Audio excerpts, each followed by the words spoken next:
Hello friends, तो आप लोगों का स्वागत है कॉमर्स स्ट्रीम यूट्यूब चैनल में। आज हम लोग कंसाइनमेंट से रिलेटेड थ्योरी के बारे में पढ़ेंगे, जो कि हम लोग के लिए एग्ज़ाम्स के लिए बहुत ज़्यादा इंपॉर्टेंट हो जाता है। हम लोग आज सबसे पहले पढ़ने वाले हैं ऑब्जेक्टिव ऑफ कंसाइनमेंट क्या होता है।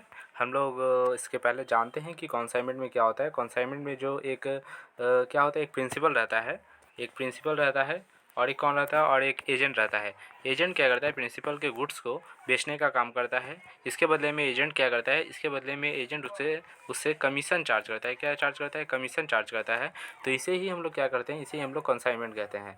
तो आप लोग का यही है बेसिक। अब इसका जो ऑब्जेक्टिव है, यह क्यों किया जाता है या फिर इसका उद्देश्य, इसका मेन मोटिव क्या है, तो इसके बारे में हम लोग थोड़ा सा जान लेते हैं। तो इसका मोटिव क्या है हम लोग पढ़ते हैं। पहले आप लोग इसका थोड़ा सा स्क्रीनशॉट लीजिएगा तो ले सकते हैं। हम लोग आइए पहला पढ़ते हैं। The following are the objective of the consignment. का पहला ऑब्जेक्टिव है to provide new market for sales और increase the volume of sales. पहला क्या है कि to provide new market for sales, नया मार्केट प्रोवाइड करना सेल्स के लिए, और increase the volume of sale. पहले प्रिंसिपल अकेला जितना सेल कर पा रहा है, अगर वो एजेंट को भी माल भेज देता है कि तुम भी सेल करो, उसके बदले में मैं तुम्हें कमीशन दूंगा, तो इससे क्या होगा, उसका सेल्स का वॉल्यूम बहुत ज़्यादा बढ़ेगा, मार्केट उसको एक नया मार्केट मिलेगा, उसका बिजनेस बढ़ेगा। सेकंड नंबर पॉइंट बताया गया है to avail the different prices of same product in different areas because of indirect role of geographical areas. To avail the different prices of same product, बहुत सारे मतलब जो भी प्रिंसिपल है, वो तो जो भी सामान बेच रहा है, समझिए कि कोई एक ही गुड्स को वो बेच रहा है, लेकिन due to various geographical areas वहाँ पे क्या हो रहा है, डिफरेंट डिफरेंट प्राइसेस उसको ज़्यादा मिल जा रहा है। कहीं पे ज़्यादा मिल रहा है तो कहीं पे कम मिल रहा है। तो ऐसी स्थिति में क्या हो सकता है कि उसे कहीं पे ज़्यादा प्रॉफिट मिल रहा है, कहीं पे कम प्रॉफिट मिल रहा है, लेकिन ओवरऑल देखा जाए तो वो प्रॉफिट में ही है। जैसे कि अगर हम लोग रूरल एरियाज़ में चल रहे हैं या पहाड़ी इलाका में चल रहा है, तो वहाँ पे अगर कुछ ऐसे गुड्स हैं, तो जहाँ पे वो अपना एजेंट के द्वारा माल अगर बिकवा रहा है, तो वहाँ पे क्या दिखाया जाता है कि वहाँ पे वो उसे बहुत ज़्यादा प्राइस मिलेगा, वहाँ पे उसे बहुत ज़्यादा प्रॉफिट होगा। वहीं अगर शहरी इलाका, समतल इलाका में आ जाए, तो वहाँ पे क्या हो जाएगा कि उसे नॉर्मल प्रॉफिट मिलेगा। ड्यू टू उसके तुलना में, पर्वतीय इलाकों की तुलना में इसमें बहुत उसे कम प्रॉफिट मिलेगा, क्योंकि यहाँ पे सारी सुविधाएं उपलब्ध हैं ऑलरेडी। थर्ड नंबर क्या है, to increase the growth and expansion of the business with the help of skills and knowledge available with consignee. यहाँ पे क्या बताएगा, टू इंक्रीज द ग्रोथ और एक्सपेंसन। आप अपना बिजनेस का ग्रोथ और एक्सपेंसन करना चाहते हैं, तो उसके लिए भी है, यह ज़रूरी है कंसाइनमेंट करना। To capture the share in domestic market and international market. आप इसके थ्रू से क्या कर सकते हैं, आप इसके थ्रू से इंटरनेशनल मार्केट में अपना एक जगह बना सकते हैं। डोमेस्टिक मार्केट को आप बढ़ा के इंटरनेशनल मार्केट बना सकते हैं। Fifth number, to increase the sale volume by giving different types of consignment. मतलब टू इंक्रीज द सेल, आप क्या कर सकते हैं, आप अपने सेल को बढ़ा सकते हैं, जैसे कि ऊपर पहले पॉइंट में लिखा ही था। तो आप अपने इंक्रीज़ कर सकते हैं सेल को, यहाँ पे ये बताया गया है। नेक्स्ट हम लोग आ जाते हैं फ्यूचर्स के बारे में, हम लोग पढ़ लेते हैं। तो कंसाइनमेंट का क्या फ्यूचर्स है, इसके बारे में हम लोग थोड़ा जान लेते हैं। कंसाइनमेंट का क्या फ्यूचर है हम लोग देख लेते हैं। In consignment goods are sent to consignee. जो माल भेजता है या फिर जिसे माल भेजा जाता है, हम कहें कि प्रिंसिपल ने एजेंट को माल भेजा, तो सेंट टू कंसाइनी, जिसे माल भेजा यानी कि एजेंट को माल भेजा गया, तो उसे हम लोग कंसाइनी कहेंगे। और जिसने माल भेजा उसे हम लोग क्या कहेंगे, उसे हम लोग कंसाइनर कहेंगे। फॉर एग्जांपल मैं आप लोगों को बता देता हूँ, जैसे कि ये एक बंदा है, ये क्या है, ये एजेंट है, और पी ने इसे क्या है गुड्स को भेजा है, इसे क्या गुड्स भेजे हैं। तो पी क्या हो जाएगा, और पी हो जाएगा हम लोग का, पी हो जाएगा कॉन्साइनर। पी हो गया हम लोग का कॉन्साइनर, और जो एजेंट है जो माल को बेचेगा, इसके बदले में जो कमीशन चार्ज करेगा, वो हो गया ए।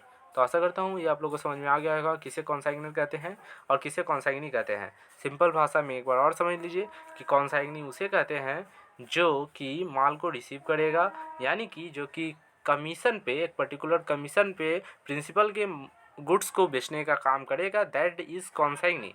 और जो प्रिंसिपल रहता है उसी का दूसरा नाम समझ लीजिए कि कॉन्साइनर है। उसने अपने बिजनेस को एक्सपेंड करने के लिए एक एजेंट रखा है, दैट सेट, इससे ज़्यादा और कुछ भी नहीं है।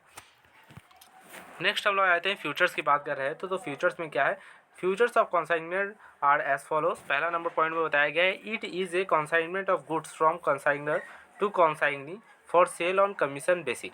यहाँ पे क्या होता है कि आपको जो भी कमीशन दिया जाता है एजेंट को, उसे किस बेसिक पे दिया जाता है, उसे सेल बेसिक पे दिया जाता है कि जितना आप सेल करोगे उतना आपको कमीशन मिलेगा। फॉर एग्जांपल अगर मैं बात करूँ कि यहाँ पे बता दिया है कि 5% आपको कमीशन मिलेगा ऑन सेल्स। ऑन सेल्स कितना पे? सेल पे मिलेगा। अगर आपने 10,000 का अगर सेल किया है तो उसका 5% निकाल दीजिए, उतना आपको कमीशन मिलेगा। कितना मिलेगा कमीशन? 10,000 का 5%, 1,000, 1,000 का हाफ कितना हो जाएगा? 500, यानी कि आपको कितना का कमीशन मिलेगा? 500 का आपको कमीशन मिल जाएगा यहाँ पे। तो इस तरह से लिख दिया जाता है कि आपको कमीशन किस पे मिलेगा? सेल पे मिलता है। ठीक है, नेक्स्ट हम लोग आ जाते हैं second number point, the two parties involve in hurt consignment और कंसाइनर एंड कॉन्साइनी। इसमें कितने पार्टी इन्वॉल्व होते हैं? तो इसमें 2 पार्टीज इन्वॉल्व होते हैं, जैसे कि हम लोग जानते हैं। वो 2 पार्टी कौन कौन से हैं? एक है कॉन्साइनी, एक है कॉन्साइनर। एक है प्रिंसिपल, एक है एजेंट। प्रिंसिपल का ही नाम है कॉन्साइनर और एजेंट का ही नाम है कॉन्साइनी। यहाँ पे यही बताया गया है कि इसमें 2 पार्टीज इन्वॉल्व होते हैं। That's it. Third number, the consignee और agent will receive a commission from trader of his work. जो भी कंसाइनी होता है, यहाँ पे देखिए बताया गया है जो कंसाइनी है और एजेंट दोनों क्या एक ही है। विल रिसीव ए कमीशन, उसको उसके बदले में क्या मिलता है? एक कमीशन मिलता है फ्रॉम ट्रेडर, जो कि ट्रेड कर रहा है, यानी कि प्रिंसिपल की ओर से कमीशन को एक कमीशन दिया जाता है for sell his goods at particular price for expand his business. तो उसके लिए जो गुड्स को वो बेचने का काम कर रहा है उसके लिए उसे कुछ प्राइस दिया जाता है, दैट इज कॉल्ड कमीशन। किसके द्वारा प्रोवाइड किया जाता है? ट्रेडर के द्वारा, यानी कि कॉन्साइनर के द्वारा। सिंपल भाषा में लिखा गया है। फोर्थ नंबर पॉइंट क्या है? The agent will collect the money. कौन कलेक्ट करता है मनी को? एजेंट करता है, कलेक्ट करता है मनी को। The customers to whom the goods has been sold. अगर मान लीजिए कि जो एजेंट गुड्स को बेचेगा तो मनी कलेक्ट कस्टमर से कौन करेगा? प्रिंसिपल तो नहीं करेगा, जो गुड्स को बेच रहा है वही कलेक्ट करेगा, यानी कि कॉन्साइनी एजेंट ही कलेक्ट करेगा। एजेंट कलेक्ट करने के बाद क्या करेगा? उस पैसे को ट्रांसफ़र कर देगा अपने कॉन्साइनर को, और उसमें से क्या करेगा? अपना कमीशन ले लेगा कि मैंने इतना सेल किया, इतना भी मेरा कमीशन इतना बनता है, तो मुझे इतना दे दो भैया, मेरा काम ख़त्म। एंड नेक्स्ट हम लोग आ जाते हैं fifth number point, all the expenses on consignment will be borne by consignor. हम लोग यहाँ पे और एक चीज़ देख लेते हैं, मैं इसका थोड़ा साइज बढ़ा देता हूँ। क्या बताया गया? All the expenses on the consignor will be borne by consignor. अगर समझिए कि कॉन्साइनी यानी कि एजेंट अपने अगर किसी मार्केट में वो रेंट लिया है, रेंट लेके गुड्स को बेच रहा है, वहाँ तक उसको बेचने के लिए जितना भी सारा एक्सपेंस होता है, वो सारा एक्सपेंस किस पे, उसका बिल किस पे फटेगा? उसका बिल फटेगा कंसाइनर के ऊपर, हमेशा उसका बिल फटेगा, क्योंकि यह गुड्स वो किसका बेच रहा है? वो कंसाइनर का बेच रहा है। इसके बदले में वो क्या सिर्फ चार्ज कर रहा है? कमीशन चार्ज कर रहा है। तो इसका लाभ किसका होने वाला है? लाभ होने वाला है कंसाइनर को। तो सारा एक्सपेंस कौन पेड करेगा? कंसाइनर एक्सपेंस पेड करेगा। That's it. 6 नंबर, consignor will receive the unsold good along with non recurring expenses from consignee.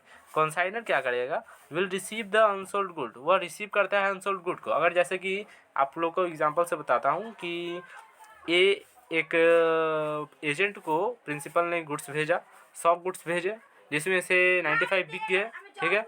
5 goods की बात करें तो 5 गुड्स अनसोल्ड रह गए, तो वो क्या करेगा? वो उसे रिटर्न कर देगा with non recurring expenses from consignee. उस पर क्या रहेगा? उसका नॉन रिकरिंग एक्सपेंसेस रहेगा। That's it. Parties to consignment ये हम लोग के लिए इम्पोर्टेंट नहीं है, ये हम लोग आगे ही बता दिया है कि पार्टीज क्या क्या होते हैं, कंसाइनर कौन होता है, कंसाइनी कौन होता है। जस्ट यहाँ पे ये लिखा गया है कंसाइनी एंड कंसाइनर कौन है, बस। The person who send the goods और sell consignment basis by bearing risk and other expenses is known as consignor. जो कि बियर करता है रिस्क को और अपना धंधा बढ़ाने का काम करता है, एजेंट को रखता है, दैट इज कॉल्ड कंसाइनर। और जिसे वो रखता है गुड्स बेचने के लिए एंड सेंड फॉर सोल और commission basis is known as consignee और agent. That's it. Distinction between consignment and sales की बात करें तो कंसाइनमेंट और सेल्स में क्या डिफरेंस है, इसके बारे में हम लोग देखते हैं।